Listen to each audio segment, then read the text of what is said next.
இப்ப நம்ம பார்க்க போற விஷயம் நாடி ஜோதிடத்தினுடைய ஜீவ கர்மான்னு ஒரு தலைப்பு கொடுக்கப்பட்டிருக்கிறது. இந்த நாடி ஜோதிடம் என்னவென்று அடிப்படை மாணவர்களுக்கு ஒரு அறிமுகம் இருந்திருக்கும்.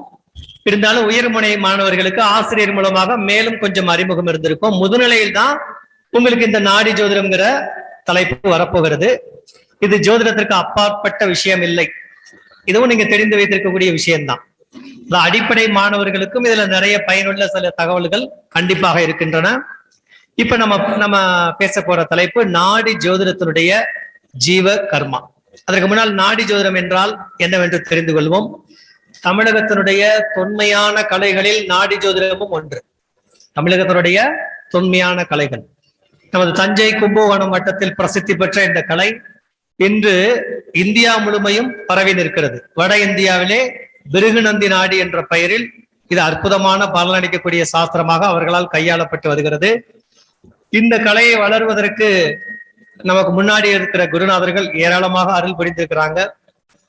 நடப்பில் இருக்கிறவங்களாக இருக்கட்டும், காலம் சென்ற மாமேதைகளாகட்டும், இந்த கலையை வளர்ப்பதற்கு அருமையான முறையில் பேருதவி புரிந்திருக்கிறார்கள். தனது நூல்கள் வாயிலாகவும் தனது கருத்துக்கள் வாயிலாகவும் அவர்கள் அனைவருக்கும் ஒரு நிமிடம் நமது வணக்கத்தை தெரிவித்துக் கொள்கிறோம். அதே போல இந்த நாடி ஜோதிடத்துல விஷயங்கள் என்ன அப்படின்னா, நாடி ஜோதிடத்துல பல்வேறு வகை இருக்கு. நாடி ஜோதிடத்துல அதாவது நமக்கு லக்னம் தேவையில்லை அப்படிங்கிற ஒண்ணு மட்டும்தான் நீங்க தெரிஞ்சு வச்சிருப்பீங்க. ஆனா அதை நாடி ஜோதிடத்துல நிறைய வகை இருக்கு. லக்னமை பயன்படுத்தாமல் பார்க்கக்கூடிய முறை பிருகுநந்தி நாடி அப்படிங்கிற முறை. இப்ப நான் லக்னத்தை தான் பார்த்து பழகிட்டேன். நாங்க என்ன பண்றது அப்படின்னா, லக்னத்தை எல்லாம் மையமாக கொண்டு பாவகத்தை எல்லாம் மையமாக கொண்டு பார்க்கக்கூடிய சப்தரிசி நாடி ஜோதிட முறை இருக்கிறது. அதே போல ஒருவருக்கு ஜாதகமே இல்லை, அவர் பிறந்த தேதி நேரம் தெரியாது. அப்ப அவர்கள் வந்துட்டாங்க. நம்ம நாடி ஜோதிடத்துல அவர்களுக்கு எப்படி சொல்லணும் அப்படின்னா, அதுக்குதான் காசியப கோரா நாடின்னு இருக்கு. ஒண்ணு இல்ல, ஜனன ஜாதகத்துக்கு என்ன பலனை சொல்கிறோமோ அவர்கள் வந்திருந்த நேரத்திற்கு உண்டான கோரையை கணக்கெடுத்துக் கொண்டு அந்த கோரை நாதனுடைய நிலையை அடிப்படையாக கொண்டு கோரை அடிப்படையில பலனை சொல்லிடலாம். இதுவும் ஆச்சரியமான நிகழ்வா இருக்கும். ஏன் இப்ப மற்ற நிலைகள்ல வச்சுட்டு நாடி ஜோதிடத்தை நான் உயர்நிலைப்படுத்தி சொல்றேன்னு அர்த்தம் இல்லை. ஜோதிடத்துல அனைத்து துறைகளும் கண்டிப்பாக தெரிந்து வைத்திருக்க வேண்டிய விஷயம்தான். ஆனா நாடி ஜோதிடத்துக்கு இருக்கிற சிறப்பு என்ன அப்படின்னா, தொழில்முறை ஜோதிடர்களுக்கு இப்ப நீங்க பலம் கேட்க வர்றாங்க, நம்ம பாரம்பரியத்தை விட நாடி ஜோதிட முறையில பலம் சொல்வதற்கு மிகவும் எளிதாக இருக்கும். அவங்க மனதை மிகவும் நெருக்கமாக தொடக்கூடிய வழியில இருக்கும், நெருக்கமாக தொடக்கூடிய வகையில இருக்கும். அதாவது ஜோதிடம் சொல்லக்கூடிய ஜோதிடர்களா நம்ம பரிமளிச்ச பின்னாடி ஜோதிடம் சொல்லக்கூடிய நமக்கே நாடி ஜோதிடம் மிகப்பெரிய தன்னம்பிக்கை கொடுக்கும் என்பதுல எந்த விதமான மாற்று கருத்தும் இல்லை. அத்தகைய ஒரு உயர்வான ஜோதிட நிலை அடிப்படை உயர்நிலை மாணவர்களுக்கு முதுநிலை நீங்கள் பயில வரும்போது உங்க ஆசிரியர்கள் உங்களுக்கு அந்த நாடி ஜோதிடத்தை அறிமுகம் செய்து வைப்பார்கள். இப்ப இந்த நாடி ஜோதிடத்துல பலம் கூறுவதற்கான எளிமையான நிலைகளை சொல்லிட்டு அந்த ஜீவ கர்மாக்குள்ள நுழைய போகிறோம். எளிமையான நிலை என்ன உங்களுக்கு எல்லாம் தெரியும். பாரம்பரியமா படிச்சவர்களுக்கு ஜோதிடத்துல பலன் சொல்வதற்கு அடிப்படை நிலை என்ன அப்படின்னா, திரிகோணங்கள் மிக முக்கியம். அப்படிதானே? 1, 5, 9 ஆகிய திரிகோணங்கள் மிக மிக முக்கியம். அப்ப இந்த திரிகோணம் எதையெல்லாம் சொல்லுகிறது? ஒரு மனிதன் தனது பிறப்பின் மூலமாக கடந்த ஜென்மத்திலிருந்து தந்தை வழியிலிருந்து எவையெல்லாம் கொண்டு வருகிறார் என்பதை காட்டுவதுதான் அந்த திரிகோணம். நாடி ஜோதிடத்துல இந்த திரிகோணத்துக்கு தான் முக்கியமான இடம். திரிகோணங்கள்ல 2 இருக்கு.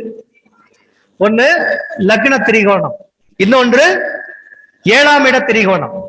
நம்ம வாழ்க்கை அதை வைத்து தானே. நம்மை பற்றி தெரிவது லக்ன திரிகோணம். நம்மளை சந்திக்க வர்றவங்க இருந்து, வாடிக்கையாளர் இருந்து, மனைவியிலிருந்து மற்ற அனைவரையும் தீர்மானிப்பது 7ஆம் இட திரிகோணம். அப்ப இந்த 2 திரிகோணங்களையும் சேர்த்தா எத்தனை இடம் ஆச்சு? 6 இடங்கள் ஆச்சு. சரியா? இது போக ஒரு கிரகம் நின்ற வீட்டிற்கு நீங்க லக்னம்னே எடுத்துக்கலாம். சரியா? ஒரு கிரகம் நின்ற வீட்டிற்கு இருபுறமும் உள்ள வீடுகள் கணக்கெடுத்துக் கொள்ளப்படும். அந்த வீடு என்ன? 2, 12 ஆக ஏற்கனவே நாம் கண்டிருந்த 6 இடங்கள். அதை போக ஒரு கிரகத்தினுடைய இருபுறமும் இருக்கக்கூடிய 2 பாவங்கள் நிற்கக்கூடிய கிரகங்கள். இவைதான் நாடி ஜோதிடத்துல சேர்க்கையாக சொல்லப்படுகிறது. இவை தவிர மற்ற இடங்கள்ல சேர்க்கை இல்லைன்னு சொல்லப்படுகிறது. சரியா? எந்தெந்த இடங்கள்ல இல்ல? 4, 6, 8, 10 ஆகிய 4 வீடுகள்ல நாடி ஜோதிடத்துல அதற்கு பலன் கிடையாது, அதை சேர்க்கையாக கருதுவதில்லை. இவ்வளவுதாங்க சுலபம். நாடி ஜோதிடத்துல இருக்க கிரகங்களை கணக்கெடுக்கிறது எப்படி? லக்ன திரிகோணம், அதே போல 7ஆம் இடத்தினுடைய திரிகோணம். என்னென்ன 7ஆம் இட திரிகோணம்? 3, 7, 11ஆம் பாவகம். லக்ன திரிகோணம் 1, 5, 9, 6 இடங்களாச்சா. அப்புறம் ஒரு கிரகம் நின்ற வீட்டுக்கு 2வது வீடு. இப்ப நான் லக்ன திரிகோணம் சொன்னது எந்த கிரகத்தை எடுத்துக்கிறோமோ அதை மாத்திக்கங்க. இப்ப உதாரணமா குருவை பத்தி நம்ம ஆராய போறோம் அப்படின்னா, குரு நின்ற வீட்டிலிருந்து 1, 5, 9, குருவனுடைய 7ஆம் வீட்டில இருந்து 1, 5, 9, 2, 12, இந்த 8 வீடுகள் தான் சேர்க்கை. இதை வைத்துதான் நாடி ஜோதிடம் இயங்குகிறது. நாடி ஜோதிடம் என்ற பெயரில் பல கலைகள் இருந்தாலும் இதை வைத்துதான் செயல்படுகிறது. இந்த நாடி ஜோதிடத்துல ஜீவன் யாரு, கர்மா யாரு, இவர்களை வைத்துதான் இங்கே பலன். இப்ப நம்ம இதை பற்றி இந்த அடிப்படையான விஷயங்களை விளக்கமா உங்களுக்கு சொல்ல போறேன். இப்ப நம்ம முதல்ல பார்க்கவிருப்பது குரு கிரகத்தை. ஏன் குரு கிரகத்தை ஜீவன் அப்படின்னு அழைச்சாங்க? பெண்களுக்கு சுக்கிரன். இப்ப நான் குருவா சொல்ற விஷயங்களை நீங்க பின்னாடி சுக்கிரனுக்குமாகவும் சேர்த்துக் கொள்ளணும். ஆனா இப்போதைக்கு நான் குரு சுக்கிரனை தனித்தனியாவே சொல்லிடுறேன். அப்ப இந்த குரு கிரகத்தை ஏன் ஜீவ கிரகமா எடுத்தாங்க? இந்த உலகத்துல ஜீவன்களை பிரசவிப்பது யார்? இந்த உலகத்துல ஜீவன்களை பிரசவிக்கும் கிரகம் எது? அப்படிதான் கேட்கணும். என்ன கிரகம்? அம்மா யார் சார்? ஜோதிடத்துல அம்மா கிரகம் எது? சந்திரன். அப்ப சந்திரன் தான் பிரசவிக்குது. அந்த சந்திரனுடைய வீடு எது? கடகம். இந்த உலகத்துல நம்ம அனைவரையும் சுகமாக சுமக்கின்ற இடம் எது?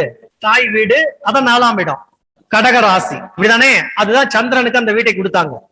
அதே போலதான் நம்ம சுகமா வீடு கட்டி அதுல வசதியா வாழ்றோம், பாதுகாப்பா. அதை தந்தது எந்த வீடு? கடகம். அதே போல நம்ம பயணிக்கிறதுக்கு வாகனம், சொகுசா பயணிக்கிறதுக்கு வாகனம் இருக்கு இல்லையா, அந்த வாகனத்தை கொடுக்கிற இடம் எது? அதுவும் கடகம் என்ற 4வது வீடு. அப்ப அந்த வீட்டுல தாய் தான் முதன்மையான காரகர். ஆனா தாய்க்கு மேல ஒருத்தர் நமக்கு ரத்த பந்தமே இல்ல, சொந்தமே இல்ல, யாருன்னே தெரியாதவர். தாய்க்கு மேலான தாயுமானவர் போல ஒரு குழந்தையை பராமரிக்கிறார்னா அவர் எத்தகையவரா இருப்பாரு? அவர் தான் குரு. அதனாலதான் அந்த வீட்டுல அவர் என்ன ஆகுறாரு? அம்மாவை விட ஒரு பாசம் வைத்திருக்கிறவரால உலகத்துல பார்க்க முடியுமா? அப்படி ஒருத்தர் தான் குரு. இப்ப ஏன் குருவை ஜீவ கிரகமா சொல்லியிருக்காங்கன்னு புரியுதா? அதே போலதான் அந்த வீட்டுக்கு திரிகோணத்துல, அந்த வீட்டுக்கு உங்களுக்கு தெரியும் 1வது வீடை விட 5வது வீடு பலம் பெற்றது. 5ஐ விட திரிகோணம் என்று சொல்லக்கூடிய 9ஆம் இடம் தான் அதிபலம் பெற்றது. அப்ப அந்த குருவிலிருந்து 9வது வீட்டுல உச்சமடையக்கூடிய கிரகம் எது? மீன ராசியில சுக்கிரன். ஆமா, தேவகுரு, அசுரகுரு. ஆனா இவர்கள் இருவருக்கும் அந்த தாயுள்ளம் இருக்கிறது. அவர் கொஞ்சம் ஆடம்பரமா வெளிப்படுத்துவார், அவ்வளவுதான். இதுல மீனத்துல. அதனாலதான் குருவும் சுக்கிரனும் இங்கே ஜீவ கிரகமாக பார்க்கப்பட்டாங்க. ஏன்னா 4ஆம் வீட்டினுடைய திரிகோணத்துல இருக்கு. அந்த குழந்தை உருவாவதற்கே அவர் தானே காரணம். யாரு? சுக்கிரன். அப்ப இப்படிப்பட்ட ஜீவ கிரகங்கள்ல நம்ம முதல்ல குருவை பற்றி பார்க்கவிருக்கிறோம். அந்த குரு ஏன் அவரை ஜீவன் அப்படின்னு அழைச்சாங்கிறதுக்கு விளக்கம் சொல்லிட்டேன். அடுத்தபடியா இந்த உலகத்துல நம்ம சுவாசம் இருக்கிற வரைதானே ஜீவன் நிலை பெறும், அப்படித்தானே? நம்ம சுவாசம் இல்லைன்னா, இப்போ ஒருத்தர் அசையாம இருக்காருன்னா நம்ம எங்க முதல்ல கை வச்சு பார்ப்போம்? நாடியில 2வது தெரிஞ்சவங்களுக்கு தானே அதை பார்க்க முடியும். முதல்ல மூக்குக்கு முன்னாடி விரல் வைத்து பார்ப்போம். அப்ப அந்த மூக்கு என்று சொல்லக்கூடிய நாசி, இது யாருடைய உறுப்பு அப்படின்னா குருவோட அமைப்பு. இந்த குரு கிரகம் தான் மூக்குக்கு அதிபதி. நாடி ஜோதிடத்துல, எல்லா வகையான ஜோதிடத்திலையும் நீங்க இந்த நாடியில பரிச்சயம் ஆயிட்டீங்க அப்படின்னு வச்சுங்க, ஒருவரை பார்த்த உடனே அவர் நல்லவரா கெட்டவரா நம்பிக்கைக்குரியவரான்னு கண்டுபிடிச்சிடலாம். எல்லாருக்கும் மூக்குக்கு, அதாவது கண்ணுக்கு முன்னாடி மூக்கு தெரியலையா, அந்த மூக்கினுடைய அமைப்பை பாருங்க. அந்த மூக்கு இயல்பாகவே, அதுக்காக இப்ப மூக்கு சரியில்லாதவங்க எல்லாம் குணங்கெட்டவர்கள் அர்த்தம் இல்ல, அது கிரகம் காரணமாக இருக்கும். குரு குருவோட சேர்க்கை பெற்ற கிரகத்தை பொறுத்துதான் அந்த மூக்கு அமைது. இப்ப சூரியனோட சேர்ந்திருந்தது குரு அப்படின்னா எப்படி இருக்கும்? மூக்கு முகத்துல பெரிதாக தெரியும், முகத்துல பெரிதாக தெரியும். அதே கேதுவோட சேர்ந்திருந்தா எப்படி இருக்கும்? மூக்கு முகத்தை விட மூக்கு மிக சிறியதாக இருக்கும். சரியா? இப்ப சனியோட சேர்ந்திருந்தா எப்படி இருக்கும்? இப்ப நான் சொன்னேன் இல்லையா, 8 இடங்கள், 1, 5, 9, 7, 3, 7, 11, 2, 12, இதெல்லாம் சேர்க்கை தான். இதுல ஏதாவது இடத்துல இருந்தா கூட இந்த பாதிப்பு வரும். ஆனா யார் முக்கியங்கிறது இருக்கு. நாடி ஜோதிடத்துல மிக முக்கியமான விஷயமே சேர்க்கையில எவர் மிக நெருக்கமாக இருக்கிறார் அப்படிங்கிறதுதான். ஒண்ணு இல்ல, மேசராசியில குரு இருக்குன்னு வச்சுக்கோங்க.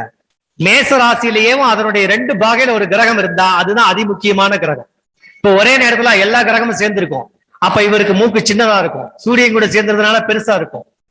அதுக்கடுத்து சனி சேர்ந்திருக்கிறதுனால விகாரமா இருக்குல்ல, போயிட்டே இருக்கக்கூடாது. முதல் தொடர்பு, அந்த குருவுக்கோட முதல் தொடர்பு எது பலமா இருக்கோ அந்த தொடர்பு தான் இருக்கும். அந்த தொடர்பு இப்போ ஒண்ணு இல்ல, ஒருத்தருக்கு குருவுக்கு 2ல கேது இருக்கும், குருவுக்கு 12ல சூரியன் இருக்கும் ஒருவருக்கு. இப்ப இவருக்கு மூக்கு பெருசா இருக்குமா சிறுசா இருக்குமா? எப்படி பெருசா இருக்குன்னு எப்படி சொன்னீங்க? சொல்லுங்க. கேது சேர்ந்திருக்குங்கிறதால. சரி, இப்ப என்னன்னா அவருக்கு அப்ப மூக்கு சிறுசா இருந்தா அவர் கேதுவனுடைய ஆதிக்கத்துல இருக்கவன்னு கண்டுபிடிச்சிடலாம். அதே அவருக்கு மூக்கு பெருசா இருந்தா யாருடைய ஆதிக்கம் இருக்கு? சூரியனுடைய ஆதிக்கமும் அவருக்குள்ள இருக்கு. அதுதான் கொஞ்சம் கூடுதலா இருக்குன்னு அர்த்தம். புரியுதுங்களா? அப்ப இந்த ஜீவன் நிலை பெற்று இருக்கிறதான் கண்டறியக்கூடிய நாசி குருவனுடைய காரகத்துவம். அதே போலதான் இந்த குருவையே பரிகார கிரகம்னு சொன்னாங்க. குருவை நம்ம சொல்லியிருக்கிறோம், குரு பார்க்க கோடி நன்மை. அப்ப குருவோட பார்வை விழுந்ததுன்னா பாதிக்கப்பட்ட இடம் அந்த பலம் பெறும்னு எப்படி சொன்னாங்க? அதுக்கான விஞ்ஞான ஆதாரம் பாருங்க. குரு கிரகம் அளவில் பெரியது, அளவில் பெரியது. அதே போல குரு கிரகம் ஈர்ப்பு விசை பூமியை விட 34 மடங்கு கூடுதலாக இருக்கும். அப்ப பூமியை நோக்கி ஏதாவது வான்வெளியில ஒரு கல் வந்ததுன்னா அதனுடைய தன்னுடைய ஈர்ப்பு சக்தியால தன் பக்கம் ஈர்த்து வாங்கிக்கிறது. பெரிய பெரிய இந்த மாதிரி விண் கற்கள் விழுந்து கூட அந்த ஜூபிட்டருக்கு சேதாரம் நிகழவில்லை. ஆகவேதான் நம்ம பூமியில பரிகார கிரகம் சொல்லிடுறாங்க. அதே போலதான் குரு பகவான் குறிப்பிடக்கூடிய உறுப்புகள் என்னென்ன அப்படின்னு கேட்டா, உடல்ல இருக்க கொழுப்பு பாகம் இருக்கு இல்லையா, கொலஸ்ட்ரால், அந்த கொழுப்பு குருவோட காரகத்துவம். நம்ம தோல் இருக்கு இல்லையா, தோல் புதன், அந்த தோலுக்கும் எலும்புக்கு இடையில சதை பாகம் இருக்கு இல்லையா, அந்த பாகம் குருவை குறிப்பிடும். அதே போலதான் மனித உடல் அங்கத்துல குருவனுடைய அங்கம் எதுன்னா தொடை பாகம். கேள்விப்பட்டிருக்கீங்களா? தொடை பாகம். நம்ம உடம்புல எங்கேயாவது சதை தேவைப்பட்டா, எங்கேயா ஆபரேஷன் பண்றாங்க, அங்க பற்றாக்குறை ஆயிப்போச்சு, எங்க இருந்து எடுப்பாங்க? தொடையில இருந்தா எடுப்பாங்க. அப்ப தியாகத்தை தரக்கூடிய அந்த உறுப்பு யாரு? தொடை பாகம். அந்த தொடை பாகத்துக்கு சொந்தக்காரர் யாரு? குரு பகவான். அதான் அவரது தியாக உள்ளம்னு போற்றப்படுகிறது. அதனாலதான் இவர் பரிகார கிரகம், சாந்தம் சுரூபி அப்படிங்கிறதுனால போற்றப்படுகிறது. அதே போல உடல்ல இருக்கக்கூடிய அந்த செரிமானம், கல்லீரலும் மண்ணீரலும் குருவோட உறுப்புகள். இது ஏங்கலைன்னா என்ன ஆகுது? மரணமே கூட வந்துடலாம். அப்ப இத்தகைய கருணை மிக்க பணிகளை செய்வதா அவர் கருணையான கிரகம்னு அவர் உருவகப்படுத்தப்படுகிறார். அதே போலதான் ராகு கூட. ராகுவை தவிர குரு எவரையும் விரோதியாக கருதுவதில்லை. ராகு மட்டும்தான் அவருக்கு விரோதி. அப்ப அந்த ராகுவோட சேர்ந்த என்ன ஆகும்? குரு கூட யார் சேர்ந்தாலும் அந்த உறவுகள் உன்னதமானவர்கள். எல்லாத்தையும் திருத்திடுவார். அப்பாவை திருத்துவார், அம்மாவை திருத்துவார், வாத்தியார் திருத்துவார், மாணவர்களை திருத்துவார். யார் கூட இணைந்திருக்கிறாரோ அவர்களை திருத்துவதுதான் குருவனுடைய முதல் பணி. அத்தகைய குருவோடு ராகு சேர்ந்தால் அவரை கெட்டு போயிடுவார். யாரு? அந்த குரு கெட்டு போவார். ஏன்னா ராகு குருவிடம் தன்னுடைய விஷத்தை கலந்து விடும். அதே போல மனிதனுடைய கட்டுப்பாடு நம்ம பாக்குறோம் இல்லையா, உலகத்துல எத்தனையோ விஷயங்கள் இருக்கும். நம்மளே ஒரு பழக்கத்துல சிக்கிட்டு அதுல மீள முடியாம தவிப்போம். யாரெல்லாம் அப்படி பழக்கத்தை விட முடியல, அவங்களுக்கு குருவோட ஆதிக்கம் குறைவா இருக்குன்னு அர்த்தம். குருவோட ஆதிக்கம் அதிகமா இருந்தா நாளையில இருந்து அவர் நான் தொடமாட்டேன்னு சொன்னா அவர் கண்டிப்பா தொடமாட்டார். அவருக்கு வேற பயிற்சியோ மாற்று மருந்துகளோ தேவையே இல்லை. அப்ப குருவனுடைய தன்மைகளை வலுப்படுத்தி கொண்டால் நம்ம என்ன நடக்கும்? நமக்குள்ள கட்டுப்பாடுகள் வளரும். நம்ம எந்த ஒரு விஷயத்தையும் விடுனா விடுவோம், திரும்பி பிடினா பிடிப்போம். அந்த மாதிரி ஒரு சுய கட்டுப்பாட்டை வளர செய்யக்கூடியவர் யாரு? குரு பகவான். அதே போலதான் இப்ப நம்ம சுக்கிரனுக்கு வந்துருவோம். இப்ப நம்ம இந்த ஜீவ கிரகம்னா இவர் தான். ஏன் அவருக்கு இந்த பேர் வந்துச்சு நம்ம முதல்ல பார்த்துட்டோம். அடுத்தபடியா ஜீவ கிரகம் யார் அழைக்கப்படுகிறாங்க? சுக்கிரன். அப்ப இந்த சுக்கிரன் யார் அப்படின்னா அதிகாலையிலையும் அந்தி மாலையிலையும் உச்சிவான்ல தெரியக்கூடியவர். இவர் தான் சூரியன் உதிப்பதற்கு முன்னே உதித்து தன் கடமைகளை செய்யக்கூடியவர். இந்த ஜொலிக்கிற விஷயம் அவர்கிட்ட தான் இருக்கு. மேல பாத்தீங்கன்னா சுக்கிரனே அற்புதமா ஜொலிக்கிற மாதிரி இருக்கும் அதிகாலை நேரத்துல. அப்ப இந்த உலகத்துல தன்னை கவரும் விஷயங்கள்ல வெளியில தெரிகிற அத்தனையுமே யாரு? சுக்கிரன். ஒரு மனிதனுக்கு அந்த சுக்கிரனுடைய ஆற்றல் இருந்தா அவர்கிட்ட அந்த பகட்டும் ஜொலிப்பும் இருக்கும், ஆடம்பரம் இருக்கும். இப்ப அது உதாரணமா வீடுன்னு எடுத்துக்கிட்டா எந்த கிரகம்? சுக்கிரன் சொல்லுவீங்க, அது தவறு.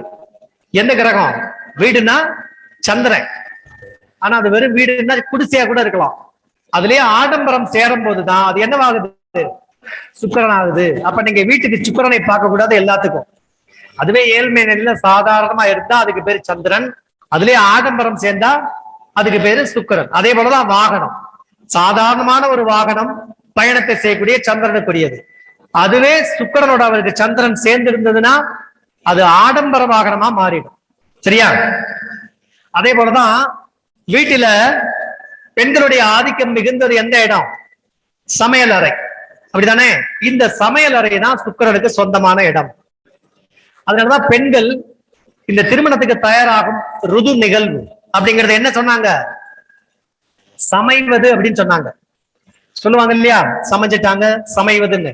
இத சொன்னதுக்கு காரணமே இந்த சுக்கிரனுடைய ஆதிக்கம் தான். அதே போல உடலில் உள்ள அத்தனை ஹார்மோன்களுடைய கண்ட்ரோல், நம்ம உணர்ச்சி வசப்படுறது, இந்த மாதிரி விஷயங்கள், அதாவது சுகத்துக்கான அத்தனை தூண்டுதலுக்கான ஹார்மோன்கள் அனைத்தும் சுக்கிரனுக்கு தான் சொந்தம். பல இனிப்பான விஷயங்களை தனக்குள்ள கொண்டிருக்கிறதுனாலதான் அவரை இனிப்பு கிரகம் அப்படின்னு நம்ம அழைக்கிறோம். அதே போல இதுல ஒரு அற்புதமான தத்துவம் இருக்கிறது. சூரியனுக்கு உச்சமாகிற வீடு எது? மீனமா? மேசம். அப்ப சூரியன் உச்சமாகிறதுக்கு முன்னாடியே உச்சமாகிறவர் யாரு? சுக்கிரன். அவருடைய உச்ச வீடு எது? மீனம். அப்ப சூரிய உதயம் என்பது 6 மணி. அப்ப அந்த அதுக்கு முன்னதாக இருக்கக்கூடிய பிரம்ம முகூர்த்தத்துல யாரு உச்சமாவா?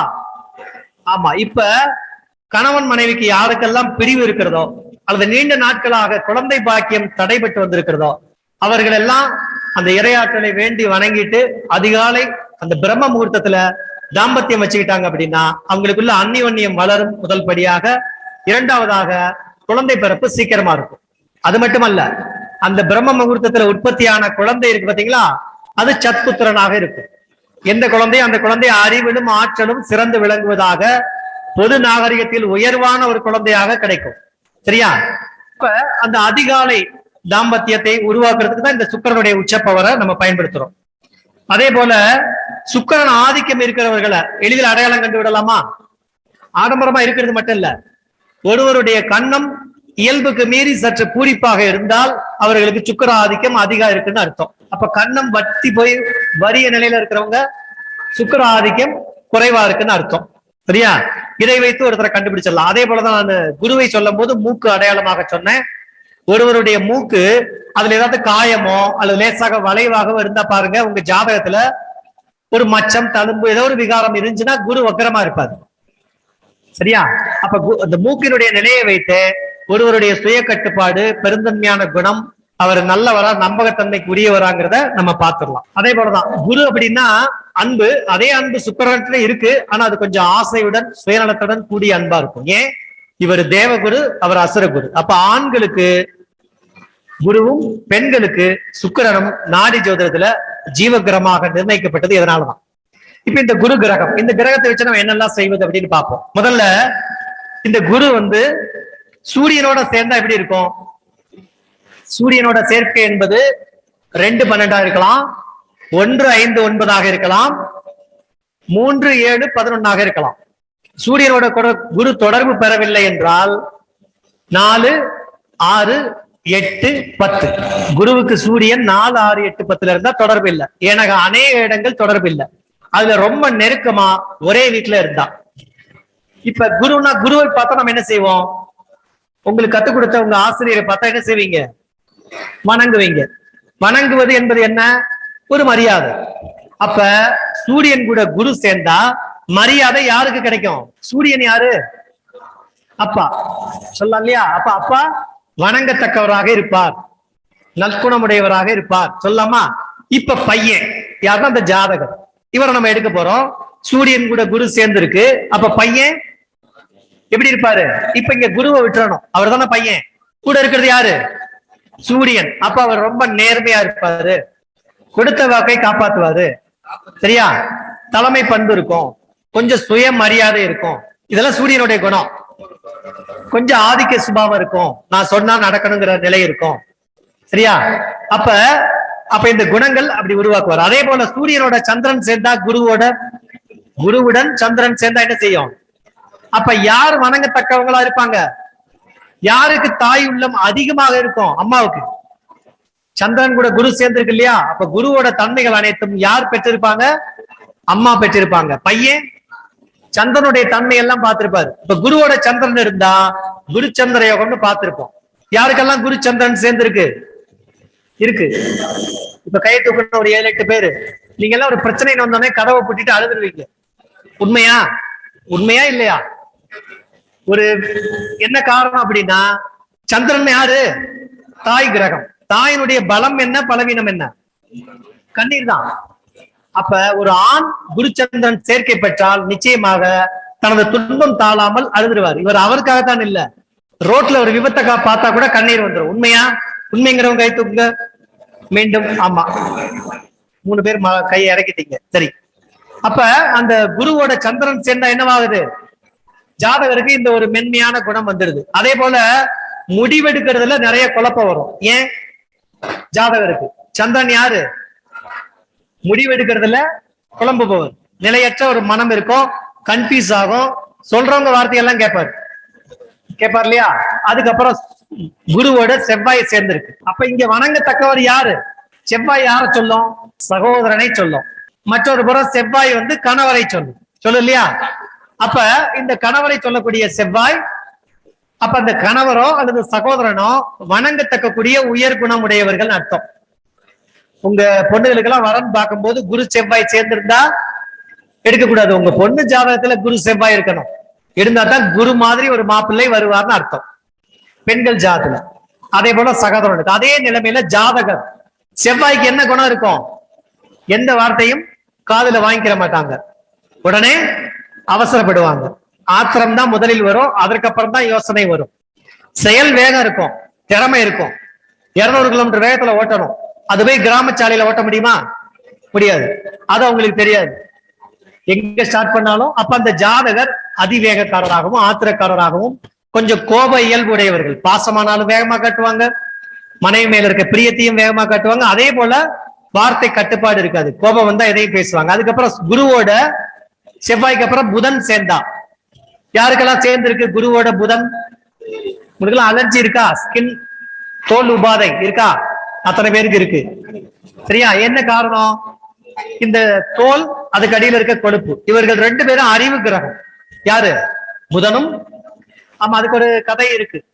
ஒரு வகையில குருவோட மகன் மாதிரி தான் புதன். அது ஒரு கதை உங்களுக்கு தெரிஞ்சிருக்கும்.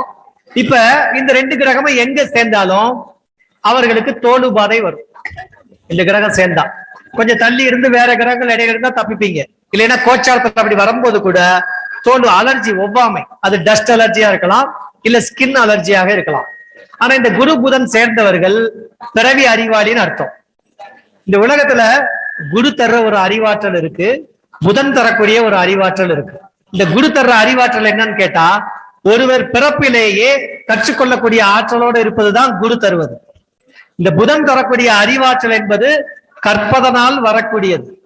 அப்ப இந்த 2 சேர்ந்திருந்தா பிறவி ஆற்றல், கற்கும் ஆற்றல் இரண்டும் சேர்ந்த அந்த மனிதன் அதிமேதாவியாக வருவதற்கு அத்தனை வாய்ப்பு இருக்கு. இது எல்லாம் ராகு கூட சேர்ந்துருச்சுன்னா என்ன ஆகும்? இந்த அத்தனை ஆற்றலையும் ஊரையே கெடுப்பதற்கு பயன்படுத்துவார். சரியா? அப்ப இந்த மாதிரிதான் நாடியினுடைய சேர்க்கை எடுத்துக்கணும். நான் 2 கிரகத்தான் சொல்லியிருக்கிறேன். அடுத்து குருவோட புதனுக்கு அப்புறம் யாரு? சுக்கிரன். அப்ப சுக்கிரன் சேர்ந்தா எப்படி இருப்பாரு அவரு?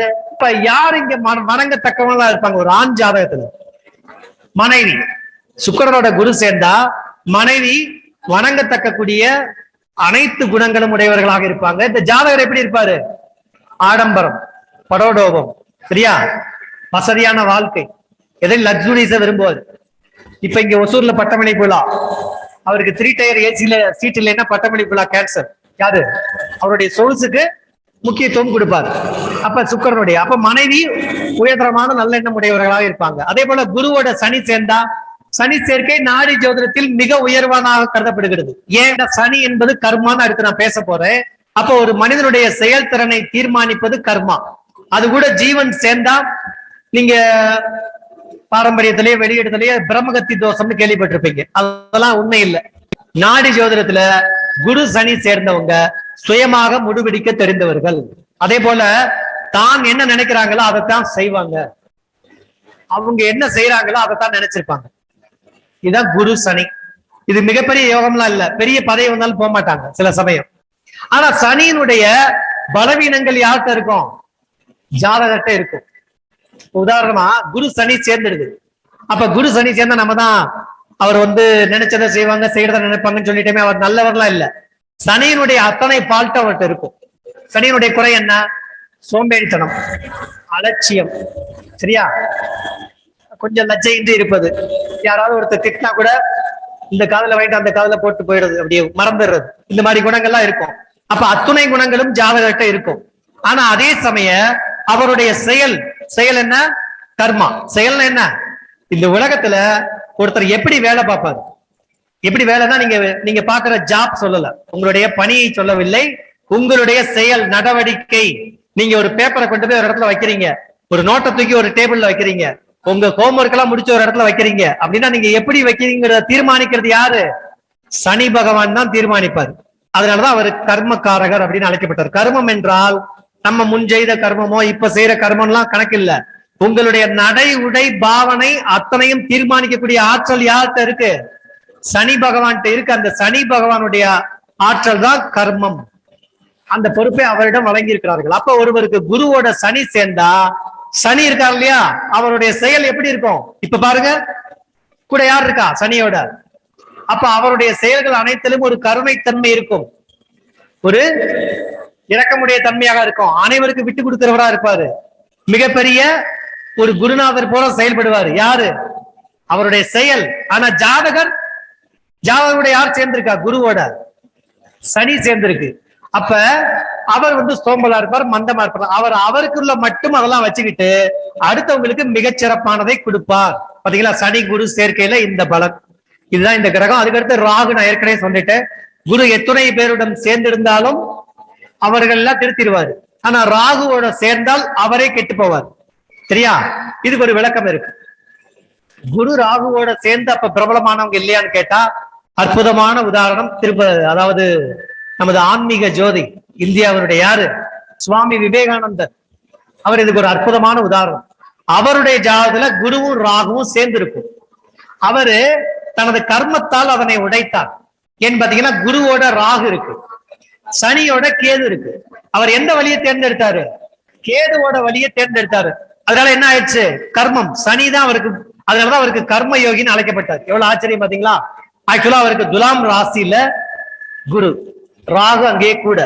அவரை மிக மோசமானவராக சித்தரிக்கும் அந்த ஜாதகம்.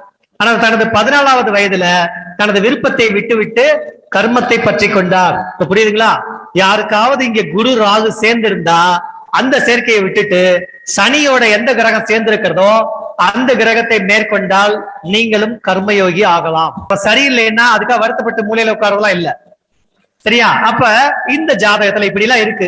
அப்ப இந்த கர்மம் அதே போல ஜீவன்ல எப்ப செயல்படும், எப்ப செயல்படாது? அடுத்து நம்ம சனியை பார்த்துட்டு பேசலாமா? சனியை அடுத்தபடியா பார்க்க போறோம். இதுல இந்த குரு தான் ஜீவன் சொல்லிட்டேன், சுக்கிரன் தான் பெண்களுக்கு ஜீவன்.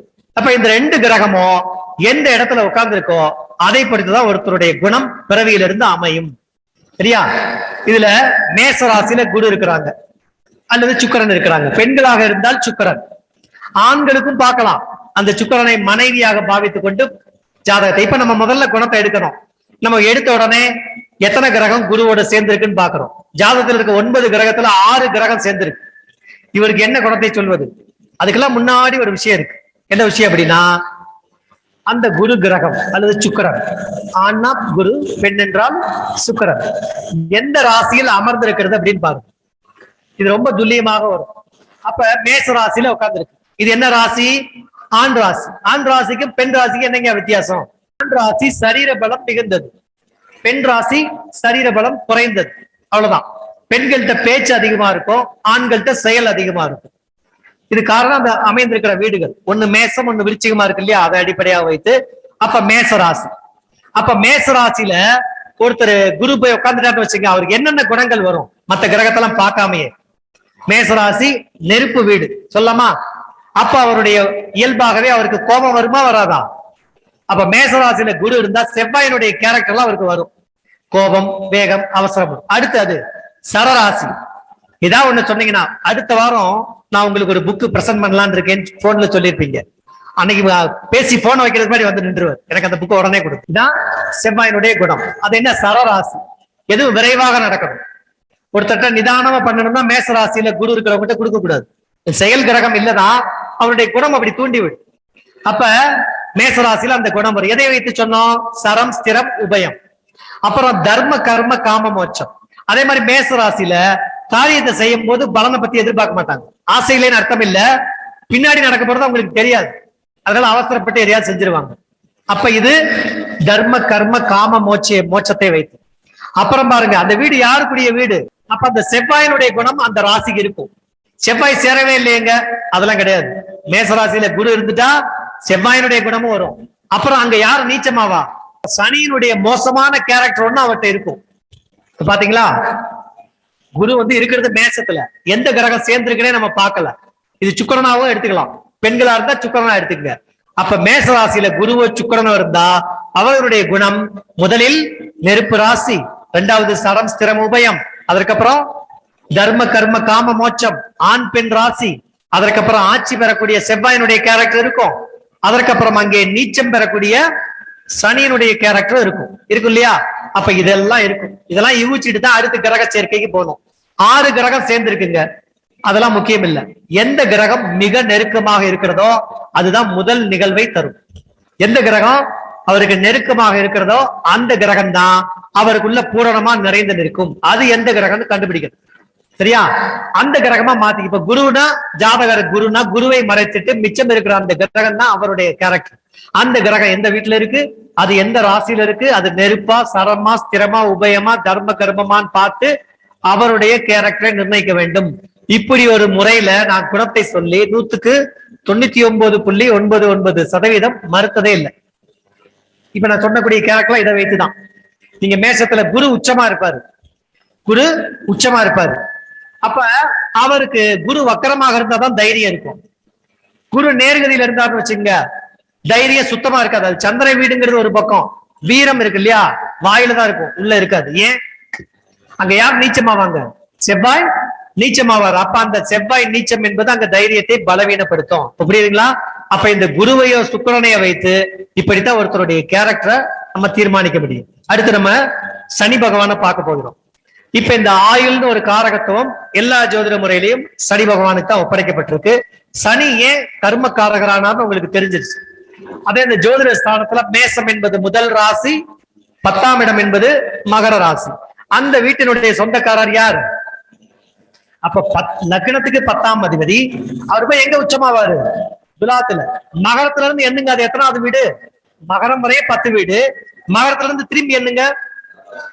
பாத்தீங்களா, 10ஆம் வீட்டுல ஆட்சி பெறக்கூடியவர் 10ஆம் வீட்டுல போய் உச்சமாகிறார், அதனுடைய 10வது வீட்டுல. இப்படி கர்மத்தை தனக்குள் முதன்மையாக வைத்திருப்பதைத்தான் நம்ம முன்னோர்கள் சூட்சுமமாக கூறி சென்றார்கள். வாழ்நாள் முழுவதும் நம்ம நினைப்போம், 7.5 சனி ஓடுது, எனக்கு அட்டமச்சனி நடக்குதுங்க, அதனால நான் எந்த வேலையும் செய்ய போறது இல்ல. இப்படி சனியை காரணம் காட்டி நீங்க ஏதாவது வேலை செய்யாம இருந்தா, வேலை செய்யாம இருக்கிறதுனா என்ன செய்யணும்னு சொல்லிடுறேன். ஆஸ்பத்திரியில குழந்தையா படுத்திருந்தீங்கல்ல, அப்படி இன்குபேட்டர்ல இருக்க வேண்டியதான். ஏன் அப்படின்னு கேளுங்க. சனி பகவான் ஒரு மனிதனுக்கு எத்தனை முறை 7.5 வரும்? சில பேருக்கு 4 முறை வரும், சில பேருக்கு அநேகருக்கு 3 முறை வரும். 3 முறை 7.5 சனி எத்தனை வருடம்? 22 வருஷம். அதே போல 3 முறை அட்டமச்சனி வரும், அது எத்தனை வருடம்? கூட்டிகிட்டே வாங்க, 22 7 30 வருடம். அதுக்கப்புறம் கண்டச்சனி 3 தடவை வரும், கூட்டுங்க 37. அடுத்து அர்த்தாஷ்டம சனி 3 தடவை வருமா? எத்தனை தடவை? எத்தனை வருஷம் ஆச்சு மொத்தம்? 45. அதற்கப்புறம் சனி திசை 19 வருடம், கூட்டுங்க 45 19 64. மற்ற திசைகள்ல சனி புத்தி 19 வருடம், கூட்டுங்க 69 விட கூட்டினா இப்ப அந்த வயசு வரை யாரும் இருக்க மாட்டீங்க, அதுக்கு மேலே இருக்கு பாருங்க. சனிக்கிழமை இருக்கு இல்லையா, வாரந்தோறும் வரக்கூடிய சனிக்கிழமை. ஒரு வாரத்துக்கு, ஒரு மாசத்துக்கு 4 நாள், வருஷத்துக்கு ஆமா நம்ம ஆயுள் காலம் வரை எத்தனை நாள் இருக்கு கூட்டிக்கங்க. அடுத்தபடியா சனியினுடைய நட்சத்திரம் 3 இருக்கா, இதனுடைய காலங்களை கூட்டுங்க. இதெல்லாம் சேர்த்தா 120 வருடம் வரும். அப்ப இந்த பூமியில மனிதன் உயிர் வாழக்கூடிய ஒவ்வொரு நாளும் யாருடைய பிடியில இருக்காங்க? சனி பகவானுடைய பிடியில இருக்காங்க. ஐயா எனக்கு 7.5 சனி இருக்கு, நான் எதுவும் செய்ய போறது இல்லை, இப்ப எனக்கு அட்டமச்சு சொல்ல முடியுமா? ஏன்னா எல்லா நாளும் நீங்கள் சனி ஆதிக்கத்துல இருக்கீங்க. ஒரு நாள் அவங்களை விட்டாருன்னா என்ன ஆகும்? நீங்க பூமியில இல்லை, அடுத்த நாள் அமரர்னு எழுதிட்டாங்கன்னு அர்த்தம். உண்மைதானே? அப்ப சனி பகவான் ஏன் கர்மக்காரகர் நியமிக்கப்பட்டார் புரியுதா? நம்ம வாழ்நாள் முழுவதும் நம்ம மேல ஆதிக்கம் இருக்கக்கூடிய ஒரே கிரகம் சனி பகவான் தான். அந்த சனி பகவானை பழித்து சொல்வதை நிறுத்த வேண்டும். ஏன் அப்படின்னா அவருடைய வேலை எங்க இருந்து தீர்மானிக்கப்படுகிறது? ராகு கேதுகள் இருந்து அவருக்கு நண்பர் தான், கேதுவுக்கு எதிரி மாதிரி தான். அப்ப என்னன்னா ஊழ்வினை, இந்த வினைக்கு காரணம் யாரு? நம்ம மறுபடியும் ஜனனம் இருக்கிறதுனாலதான் இந்த வினைகளை அனுபவிக்கிறோம். அப்ப நம்ம ஜனனம் அடைவதற்கு தேவையான பாவங்களை எப்ப செஞ்சோம்? போன முறை. இந்த முறையை செய்ய போறோம். இப்ப பாவங்களை செய்துதான் மறுபடியும் பிறக்க போகிறோம். இந்த பாவங்களை செய்ய வைப்பதற்கான முதல் காரகர் யாரு? 9 கிரகங்கள்ல திருமிகு ராகு பகவான் அவர்கள் தான். அவர் தான் ஆசையை தூண்டுவார். அதற்கப்புறம் அதுக்கான சூழ்நிலைகளை அமைத்து தருவார்.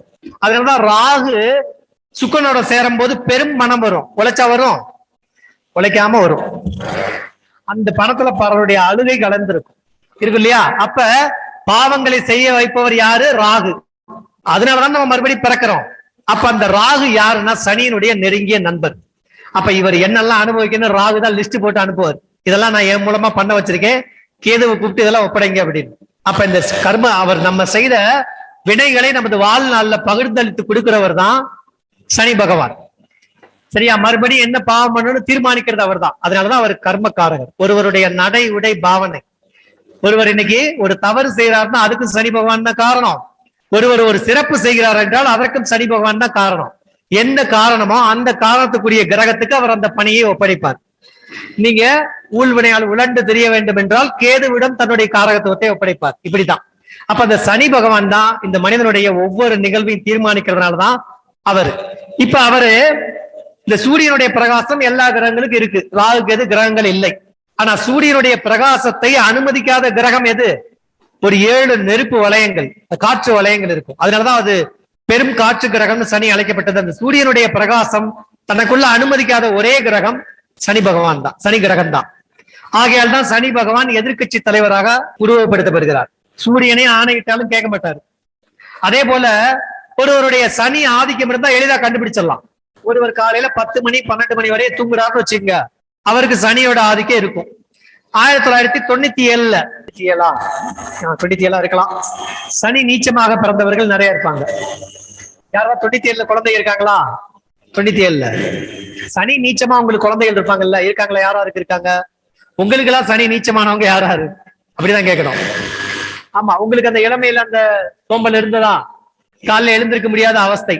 ஏன்னா சனி மேஷத்துல இருந்துச்சு அப்படின்னு வைங்க, அவங்க அப்பா அம்மா வந்து தம்பி சாப்பிட வாப்பா, அதுக்கு முதல்ல பல்லு விளக்குப்பா, அப்புறம் குளிக்க வாப்பான்னு அழைக்க வேண்டியிருக்கும். அதுக்கு அடுத்தபடியா என்ன செய்வாங்க? அவங்க எல்லா விஷயத்திலையும் ஒரு ஆண்ல அதை பெண்கள் எல்லாம் கிளப்பிடுவாங்க. இவரை ஒரு விஷயத்துக்கு கிளப்புறதுக்குள்ள ரொம்ப லேட் ஆகும். அப்ப அந்த சனி பகவானுடைய தன்மையை வச்சுதான் ஒருவருடைய செயல். இப்ப மேஷத்துல சனி இருக்கிறவங்களுக்கு அவங்க காரியத்தை உடனே பண்ணுவாங்களா? இந்த கடைசி நொடி இருக்கு பாத்தீங்களா, கடைசி நொடியில வேலை செய்யறவங்க, இந்த வருமுன் காப்போம், வரும்போது பார்ப்போம், வந்த பின் பார்ப்போம் பழமொழி சொல்லுவாங்க இல்லையா? அது மாதிரி சனி பகவான் எப்பயுமே வந்த பின் பார்ப்பது, வரட்டும் பார்த்துக்கலாம், அந்த மாதிரி கிரகம் தான். அப்ப அவருடைய ஆதிக்கம் கூட இருக்கும். அப்படி சனி ஆதிக்கம் பெற்றவர்களை இதன் மூலமா கண்டுபிடிச்சிடலாம். இந்த ஆதிக்கத்தை அந்த குழந்தைகள்ட்ட இருந்து எப்படி போக்குவது? இருட்டை விளக்குவது எது? வெளிச்சம். அந்த வெளிச்சத்தை தருபவர் யார்? சூரியன். அவரை நம்ம தேடி போவோம்னா அவரே நம்மளை தேடி தினமும் வருவார்.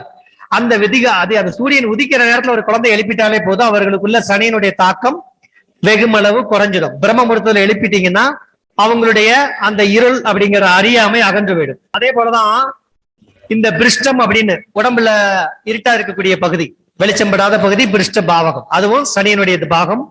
கால் மூட்டு, இதுவும் சனியினுடைய பாகம். இந்த குளிர்ச்சியுடைய எல் தானியமும் சனியுடையதாக ஆகி சனி நீராடிங்கிற பழமொழி வந்தது அதுதான். அதே போலதான் அப்ப இந்த சனி பகவான் தான் ஒருவருடைய செயலை தீர்மானிக்காரு. எப்படி முன்னாடி குருவை பார்த்தோம் இல்லையா? குரு இந்த ராசியில உட்கார்ந்துருக்காரு, இந்த ராசியில உச்சமாவாங்க, இந்த கிரகம் இங்க உச்சமாகும், இந்த கிரகம் ஆட்சி அடையும். அது சரம் ஸ்திரம் என்ன, நெரு பஞ்சபூத தத்துவம் என்ன, அது போல அங்க எந்தெந்த கிரகங்கள் வந்து ஆட்சி உச்சம் அடையுது நீச்சம் அடையுது அப்படிங்கிற கணக்கோட்டெல்லாம் சனிக்கும் கையாண்டுதான் அவருடைய கேரக்டரை சொல்ல வேண்டும். இப்ப மேஷத்துல இருப்பாங்க, அவர்களுடைய செயல்திறன் எப்படி இருக்கும்? யாராவது சொல்லுங்க பாப்போம். மேஷத்துல சனி நீச்சம், அதனால அவங்க எதுவுமே செய்ய மாட்டாங்க சொல்லிடலாமா? அதான் தவறு. மேஷத்துல இருக்கவங்க அதை செய்வாங்களா செய்ய மாட்டாங்களான்னு தெரியாது. ஆனா திடீர்னு ஒரு நொடியில வந்து இந்த வேலைன்னு வந்துட்டா வெள்ளைக்காரன்னு பழமொழி சொல்லுவாங்கல்ல, அந்த மாதிரி வேலையை சிறப்பா முடிச்சுட்டு போயிடுவாங்க. உண்மையா இது? என்ன காரணம்? அவங்ககிட்ட அந்த டேலண்ட் இருக்கும். ஏன்? சனி செவ்வாய்ங்கிறது சிறந்த வேலைத்திறன் அர்த்தம். ஆனா சிறந்த வேலைத்திறன் இருக்கும்போது என்ன இருக்கும்? இப்ப நம்ம ஒரு வேலையில மட்டுமே கவனம் இருக்கும்போது நமக்கு காயம் ஏற்படுவதை நினைப்பாங்களா? அதனால அங்கங்க அடி விடுவோம், காயங்கள் படும். அதே போல சனி ரிஷபத்தில் இருப்பவர்களுடைய செயல்திறன் எப்படி இருக்கும்? அங்க சுக்கிரன் யாரு உச்சமடைவா? சந்திரன். அது போக அது என்ன வீடு? நிலம் வீடு. அப்ப அவங்க காரியம் பாத்தீங்கன்னா நயம்பட செய்வாங்க, நளினமா செய்வாங்க, சாதுரியமா செய்வாங்க, யாரையும் பகைக்காம செய்வாங்க, சிரிச்சுக்கிட்டே செய்வாங்க. எங்க? சனி ரிஷபத்துல இருக்கும் போது. இப்ப சனி மிதுனத்துல இருக்கு. அவர் பாத்தீங்கன்னா ஒருத்தர் கிண்டல் பண்றதே தன்னுடைய வேலையா வச்சிருப்பாரு. சரியா? ஏன்? அந்த வீட்டுல யாரும் ஆட்சி உச்சம் அடைய ஆகாது. நீங்க பாருங்க, உலகத்துல பெரிய பெரிய ஆளையும் கிண்டல் பண்ணிடுவாரு சாதாரணமா. அந்த மாதிரி. அதே மாதிரி சாதுரியமான பேச்சு, யாரையும் வளைக்கக்கூடிய மார்க்கெட்டிங் திறன் யாருக்கு இருக்கும்? மிதுன ராசியில சனி இருக்கிறவங்களுக்கு. கடகத்துல சனி இருக்கிறவங்க அவங்க சோம்பல் நிறைய இருக்கும், ஈவு இறக்க குணம் இருக்கும், அதனாலே பாதி அழிஞ்சிருவாங்க. மென்மை இருக்கும். சனி ஏற்கனவே மந்தன், அதுல கடகத்துல குரு உச்சமாவாரு, சந்திரன் ஆட்சி அடைய, ரெண்டு பேருமே ஈவு இறக்கம் பாக்குறது. அப்ப சனி கடகத்துல இருக்கவங்க கொஞ்சம் மந்தன் தான். அவங்க இப்ப ஒண்ணு இல்ல, ஒரு விஷயத்த நம்ம செய்ய போறோம், நான் இதை செய்ய போறேன்னு செய்யறது வேற விஷயம். நான் இதை செய்வதனால் யாரெல்லாம் பாதிக்கப்படுவாங்கன்னு கணக்கெடுத்தா அவருக்கு கடகத்துல சனி இருக்குன்னு அர்த்தம். புரியுங்களா?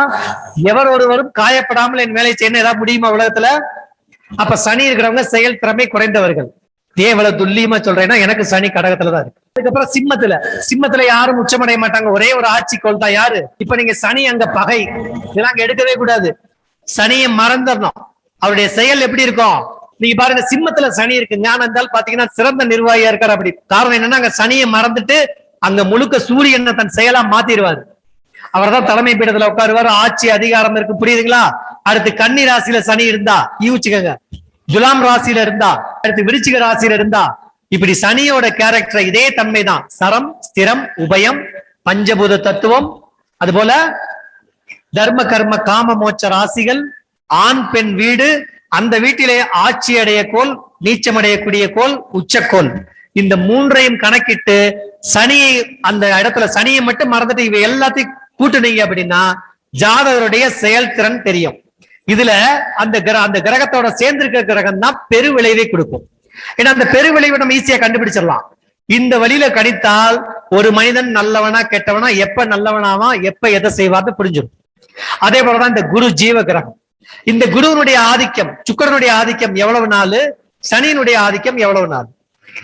ஒரு மனிதன், சரியா, நாடி ஜோதிடத்துல இது எந்த நூல்ல இல்லாத விஷயம், நான் பயன்படுத்துற விஷயம். ஒரு மனிதனுடைய ஜாதகத்துல குரு எத்தனை வருஷம் செயல்படும், சனி எப்ப இருந்து செயல்படும். சனிங்கிறது கர்மா, கடமையை செய்வது, அப்படித்தானே? குரு என்பது யாரு? ஆசை, விருப்பம். இப்ப நம்ம எல்லாருமே விருப்பப்படி வாழ்வது எத்தனை வயது வரைய? விருப்பப்படி வாழ்வது எத்தனை வயது வரைய? 15 வயசு வரைய. அப்படியா? அப்ப 15 வயசுக்கு மேல உங்களுக்கு ஆசை இல்ல, எனக்கு நயன்தாரா மாதிரி பொண்ணு வேணும்னு கேட்கல இல்ல, 15 வயசுக்கு மேல அவர் ஆசையெல்லாம் இல்லைன்றாரு. அப்படியா? உண்மையில இல்ல. ஒரு மனிதன் தனது திருமண காலம் வரைய விருப்பப்படியே வாழ்கிறான். உண்மையா? திருமணத்துக்கு அப்புறம் என்ன ஆகுது? அந்த அம்மாவுக்கு வசதியா வைக்கிறதுக்காக சம்பாதிக்கணும், மாமனாட்ட பேர் வாங்குறதுக்காக ஒரு வேலைக்கு போகணும், அதுக்கப்புறம் அது வசதியா போறதுக்கு வர்றதுக்கு ஒரு பைக் வாங்கணும், சொந்தமா ஒரு வீடு கட்டணும், அதுக்கப்புறம் ஒரு குழந்தையை பெறணும், அதுக்கு பேர் வைக்கணும், அதை பள்ளிக்கூடத்துக்கு அனுப்பணும், அதை படிக்க வைக்கணும். இதெல்லாம் என்ன? இதெல்லாம் கடமை. எப்ப நம்ம வாழ்க்கையில கடமை வருதோ அன்னைக்கு இருந்து சனி ஆதிக்கம் ஆரம்பம். புரியுதுங்களா? சில பேருக்கு 15 வயசுலயே குடும்ப சுமத்தை ஏத்திட்டாங்கன்னா சனி எப்ப வந்துட்டாரு? ஐயா, அப்பா குடிகாரர், அம்மா வேலைக்கு போறது இல்ல, 3 தங்கச்சி 2 அண்ணன், இது எல்லாத்துக்கும் இந்த பையன் தான் சம்பாரிச்சு போறாரு. எப்ப இருந்து? 12 வயசுல இருந்து. அப்ப அவருக்கு எப்ப சனி வேலை செஞ்சு? 12 வயசுலயே வேலையை ஆரம்பித்து விட்டதுன்னு அர்த்தம். புரியுதுங்களா? அப்ப நீங்க அந்த திருமணம் ஆகிற வரைதான் ஒரு ஆணுக்கு குரு தன்னுடைய மூளையாக இருப்பார். அதற்கப்புறம் மூளை எங்க போயிடும்? அவருடைய ஆசை விருப்பம் எல்லாம் சனி கையில இருக்கும். புரியுதுங்களா? இப்ப 2 கேரக்டர் சொல்லிட்டேன். இதான் விவேகானந்தர் என்ன பண்ணாரு? அந்த கேரக்டர் 14 வயசுல விட்டுட்டு, கேது ஆன்மீகம், அவர் ஆன்மீகத்தை தொட்டா சனி வந்துடும், புரிஞ்சு போச்சா? அதனாலதான் அவர் கர்ம யோகின்னு மாறினார். சரியா? இப்ப இந்த குருவை வைத்துதான் நாடி ஜோதிடத்துல போன ஜென்மத்துல நம்ம என்ன பண்ணணும்னு கண்டுபிடிப்போம். போன ஜென்மத்துல என்ன பண்ணணும்னு கண்டுபிடிப்போம். எப்படி? இந்த குருவை அவரவர் ஜாதகத்துல பெண்களாக இருந்தா சுக்கிரன், சரியா, அந்த சுக்கிரனையோ குருவையோ, ஆண்களாக இருந்தால் குரு, பெண்களாக இருந்தால் சுக்கிரனை முதல் வீடு நகர்த்தி போடுங்க. முதல் வீடு நகர்த்தி போடுங்க.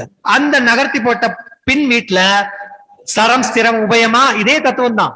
பஞ்சபூதம், அதுக்கப்புறம் தர்ம கர்ம காம மோட்ச ராசி, ஆட்சி பெறக்கூடிய கோள், உச்சம் பெறக்கூடிய கோள், நீச்சம் பெறக்கூடிய கோள்.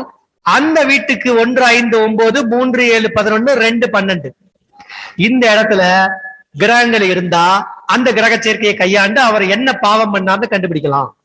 அதுக்கு இப்ப நம்ம நிகழ்காலத்துல பரிகாரம் சொல்லலாம். அடுத்து நம்ம பிறப்பமா இல்லையா அப்படிங்கிறதுக்கு அடுத்த வீட்டுக்கு போகணும். நம்ம அடுத்த பிறவில என்னவா பிறக்க போகிறோம்? மேஷத்துக்கு கொண்டு போங்க. மீனத்துல இருந்தா மேஷத்துல இருந்தா ரிஷபத்துக்கு கொண்டு போங்க. அங்க கேது உட்கார்ந்து இருந்துச்சு அப்படின்னா அவருக்கு இதுதான் கடைசி பிறவி. எந்த கிரகத்திற்கு 2வது வீட்டில் கேது நிற்கிறதோ அது இவருக்கு இறுதியான பிறவியாக அமையும். இல்லைன்னா அடுத்த ஜென்மத்தில் இப்ப இந்த முறை மீனத்துல இருக்கு இல்லையா, அடுத்தவர் எங்க இருப்பாரு? மேஷத்துல இருப்பாரு அப்படின்னு அர்த்தம். அப்ப ஆடா கூட பிறக்கலாம். அது தாது ராசி, மறுபடியும் உயிரற்றதுல இருந்து வர ஆரம்பிக்க போறாரு அப்படின்னு அர்த்தம். தாது மூல ஜீவன் இதையும் பயன்படுத்தணும். தாது மூல ஜீவன்லாம் தெரியும் இல்லையா? மேசராசி தாது, ரிஷபராசி மூலம், மிதுன ராசி, உபய ராசிகள் எல்லாம் ஜீவன். சரராசி தாது, ஸ்திரராசி அதாவது மூலம், உபயராசி ஜீவன். இப்ப ஒருத்தர் காணாம போயிட்டாரு, எப்பங்க வருவார் அப்படின்னு கேட்டான்னு வச்சுங்க, நீங்க பிரசனத்துல இதெல்லாம் பயன்படுத்தணும். தாது ஜீவன் மூல கிரகங்களே பயன்படுத்தணும். நாடி ஜோதிடத்துல அதுவும் இருக்கிறது. நாடி ஜோதிடத்துல ஒருத்தருக்கு நோய் எப்ப வரும், அந்த நோய் எப்படி தாக்கும் தெரியும். அப்ப இந்த குரு சனியை எப்படி பயன்படுத்த வேண்டும் என்று சொல்லி இருக்கிறேன். அதே போலதான் நமக்கு ஜாதக நோட்டே தேவையில்லைங்க. ஜாதக நோட்டே தேவையில்லை. யாராவது ஒருத்தர் எந்திரிங்க, 30 வயசு 40 வயசு யாராவது ஒருத்தர். உங்களுக்கு குரு எங்க இருக்காது? கண்ணியில இருக்காது. உங்க வயது எத்தனைங்க? 42. உட்காருங்க. இப்ப இவருக்கு ஒரு பலனை சொல்லிடலாம். இவருக்கு 42 சொல்லிட்டாரு. அப்ப கண்ணில இருந்து 6வது வீடு என்ன வரும்? கண்ணில இருந்து 6வது வீடு கும்பம். கும்பம் தானே. போன வருஷம் உங்களுக்கு உடல்நிலை பாதிக்கப்பட்டதா? ஒரு அவமானம் வந்ததா? நீங்களே உங்க பெருமைக்கு சம்பந்தம் இல்லாம ஒரு சிறு காரியத்தை செஞ்சீங்களா? அதனால மன உளைச்சலுக்கு ஆனீங்களா? சரி, இப்ப உங்களுக்கு வீடு கட்டணும், கார் வாங்கணும், இப்படி ஏதாவது ஒரு ஆசை ஓடிட்டு இருக்கா? பாருங்க, வாங்கிட்டாராம். எப்படி சொன்னேன்னு பாருங்க. அவர் ஜாதகம் தெரியாது, எதுவும் தெரியாது. என்ன காரணம்? குரு வருடத்துக்கு ஒரு ராசியினுடைய பலனை செய்வார். குரு இவருக்கு வயது 42 சொன்னாரா, 12 வருஷம் சிம்மத்துக்கு வந்துருவாரு. 24 வயசுல சிம்மத்துக்கு வந்துருவாரு. 36 வயசுல சிம்மத்துக்கு வந்துருவாரு. 37ல எங்க பிரவேசிப்பாரு? கன்னியில. 38ல என்னங்க துலாம். 39ல விருச்சிகத்துல. 40ல தனுசு ராசியில. 41ல மகர ராசியில. மகர ராசியில குரு என்ன ஆவாரு? நான் என்ன கேட்டேன்? உங்க பெருமைக்கு சம்பந்தம் இல்லாம ஒரு காரியத்தை செஞ்சீங்களா? நோய் வாய்ப்பட்டீங்களா கேட்டேன்னா ஆமான்னு சொன்னாரா? அடுத்து இப்ப எங்க இருக்காரு? கும்பத்துல. கும்ப ராசி என்ன ராசி? முதல்ல பூரண கும்பம். அந்த இடத்துல பாருங்க என்ன நட்சத்திரம் இருக்குன்னு பாருங்க. அவிட்டம், கவிட்டு பானை எல்லாம் தங்கம். சதயம் 1000, 100, கோடி, லட்சம். அதுக்கப்புறம் பூரட்டாதி குபேரன். பாத்தீங்களா, எல்லாமே மணி மைண்டடா இருக்கும், ஆடம்பரமா இருக்கும், ஏதாவது ஒண்ணு பிளான் பண்றதா இருக்கும். அப்ப கும்பத்துல குரு பயணிக்கும் போதெல்லாம் நமக்கு ஆசையை தூண்டி விடும். அப்ப இவருக்கு இப்ப கும்பம். இது நம்ம ஒரு ஜாதகத்தை பார்க்கல. ஜாதகத்தை பார்க்கும்போது அங்க எந்த கிரகம் இருக்கு, அதன் 5ல என்ன இருக்கு, 9ல இருக்கு கிரகத்தையும் சேர்த்துக்கலாம். அப்ப நாடி ஜோதிடத்தை பாத்தீங்கன்னா ஜாதகமே தெரியாத அளவுக்கு ஒருத்தருக்கு வயசை வச்சு நீங்க பிறந்த வருடம் மட்டும் தெரிஞ்சா பலனை சொல்லிடலாம் இருக்கா. இப்படி ஒவ்வொருத்தருடைய வாழ்க்கையிலையும் இந்த பலனை சொல்வதற்கு நாடி ஜோதிடம் அற்புதமாக பலன் தரும். கேட்கும் போது எளிமையா இருக்கா? அதே போலதான். ஒண்ணு இல்ல, ஒரு ஜாதகத்தை எடுக்கிறோம். ஜாதகத்தை எடுத்தோடனே சில பேர் சொல்லுவாங்க, என்ன சொல்லுவாங்க, நீங்க 2வது மனைவி மூலமா பிறந்தவரா அப்படின்னு கேட்பாங்க. உடனே ஆச்சரியமாவாங்க. அது கோடு வேடு எழுதி வச்சிருப்பாங்க. அந்த கோடு வேடு எழுதி வச்சதை பார்க்காம சொல்ல முடியும். நாடி ஜோதிடத்துல 2வது பிறந்த குழந்தைகள் இருந்தா அந்த ஜாதகத்தை பாருங்க. அப்பா யாரு? ஜோதிடத்துல அப்பா யாரு? எந்த கிரகம்? சூரியன். அம்மா யாரு? சந்திரன். சரியா? இந்த குழந்தை ஜாதகத்துல சூரியன் 1வது கட்டத்துல, அல்லது சுக்கிரன் எங்க வேணாலும் இருக்கட்டும் 2க்கு மேல. ஆனா அந்த சூரியனுக்கு சுக்கிரனுக்கு இடையில, சூரியனுக்கு சந்திரனுக்கு இடையில சுக்கிரன் நின்னா அந்த குழந்தை 2வது குழந்தை, 2வது மனைவிக்கு பிறந்த குழந்தை. ஏன்? அப்பாவாகிய சூரியன் ஏற்கனவே சுக்கிரனோட சேர்ந்திருக்காரு. அது முதல் மனைவி. இந்த ஜாதகத்துல சந்திரன் அம்மா, அது ரெண்டாவது பொண்டாட்டியா இருக்கும். அவ்வளவுதாங்க. இந்த மாதிரி விதி ரெண்டாவது பிறந்த ஒரு ஜாதகத்துல 100% பலித்திருக்கு. 100% இது போலதான். இது போல ஏராளமான விஷயங்கள் இருக்கு. நாடி ஜோதிடத்தை வகுப்பா எடுத்தோம் அப்படின்னா அதுவே பல்வேறு காலகட்டங்கள்ல ஓடும். சரியா? அதனால இதுல ஏதாவது சந்தேகம் இருந்தா நீங்க இறுதியா கேட்கலாம். அப்ப நாடி ஜோதிடத்தினுடைய ஜீவ கர்மா அப்படின்னு இப்படிதான் அவங்க அழைக்கப்படுறாங்க. காரணம் புரியுதா உங்களுக்கு? ஏன் சனி கையில ஆயில கொடுத்தாங்க? நம்ம வாழ்நாள் முழுவதும் அவர் தான் நம்மள கையில வச்சிருக்காரு, இருக்காரு இல்லையா? அதனாலதான் அவர் கையில ஆயில் அப்படிங்கிற பெரும் பொறுப்பை ஒப்படைத்தார்கள். ஆகவே நாடி ஜோதிடத்தில் இந்த ஜீவ கர்மா தான் மிக முக்கியம். நம்ம வாழ்நாள்ல என்ன நடக்குது, என்ன நடக்க போகுது அப்படின்னு தீர்மானிக்கிற எல்லா விஷயங்களும் இந்த குரு, சுக்கிரன், சனி ஆகிய ஜீவ கர்மாவுடைய செயல்பாட்டில் தான் அடங்கி இருக்கிறது. நன்றி. அனைவருக்கும் நன்றி. நிறைவு செய்கிறேன் என்னுடைய உரையை.